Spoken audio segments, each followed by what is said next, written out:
Documents released by law enforcement officials in Montana on Friday show that Greg Gianforte, then the Republican candidate in the state's special congressional election, told police in May that a reporter from The Guardian had grabbed his wrist during a physical altercation at his campaign headquarters, blaming the liberal media for trying to make a story. His statement appears to contradict the apology he later issued to Ben Jacobs, saying the reporter did not initiate any physical contact with me, raising questions about whether the congressman was truthful with authorities. Travis Hall, a spokesperson for Gianforte, referred The Washington Post to a statement given to the Associated Press, in which he said the information in the documents was nothing new. No one was misled, and anyone who says otherwise is mistaken. Greg took responsibility for his actions and is focused on serving the people of Montana.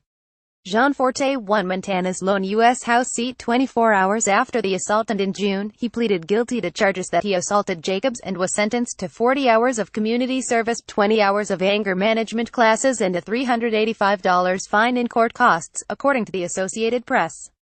The documents from Gallatin County law enforcement, made public for the first time Friday, provide more details about the incident on May 24, which was witnessed by other journalists, captured on audio, and made national headlines. Gianforte had been preparing for an interview with Fox News when Jacobs came into the room and, according to an audio recording of the incident published by The Guardian, asked Gianforte to respond to the Congressional Budget Office score of the Affordable Care Act. Sounds of the ensuing physical altercation can be heard in the audio, where Jacobs also says that his glasses were broken. "I'm sick and tired of you guys," Gianforte says. "The last guy that came in here did the same thing. Get the hell out of here, get the hell out of here, the last guy did the same thing." "Are you with The Guardian?" Jacobs soon tweeted. "Greg Gianforte just body slammed me and broke my glasses." Gianforte's campaign initially denied Jacobs' claims, instead calling the reporter the aggressor. The police report details Gianforte's version of events, where he said Jacobs stuck a microphone in my face and asked obnoxious questions. "I probably shouldn't do it, but I reached out for his phone, he grabbed my wrist, he spun, and we ended up on the floor, so he pulled me down on top of him." The report quotes Gianforte as saying, "Gianforte, according to the report, made the statement when he grabbed my arm, kind of grabbed my wrist and pulled me into him, we spun, hit the table. The liberal media is trying to make a story," Gianforte told police, according to the report. But police interviews with other witnesses told a different story. A journalist from Fox News said in a published account that, to be clear, at no point did any of us who witnessed this assault see Jacobs show any form of physical aggression toward Gianforte. Fox News field producer Faith Mangan told police, "I've never seen anything in my years of covering politics like that. That blew my mind." Soon after the incident, the Gianforte campaign released a statement that is similar to the version Gianforte had told police. Greg then attempted to grab the phone that was pushed in his face.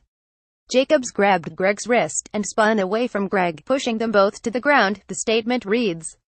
"It's unfortunate that this aggressive behavior from a liberal journalist created this scene at our campaign volunteer barbecue." In his apology to Jacobs, Gianforte took responsibility for the incident, saying, "You did not initiate any physical contact with me, and I had no right to assault you."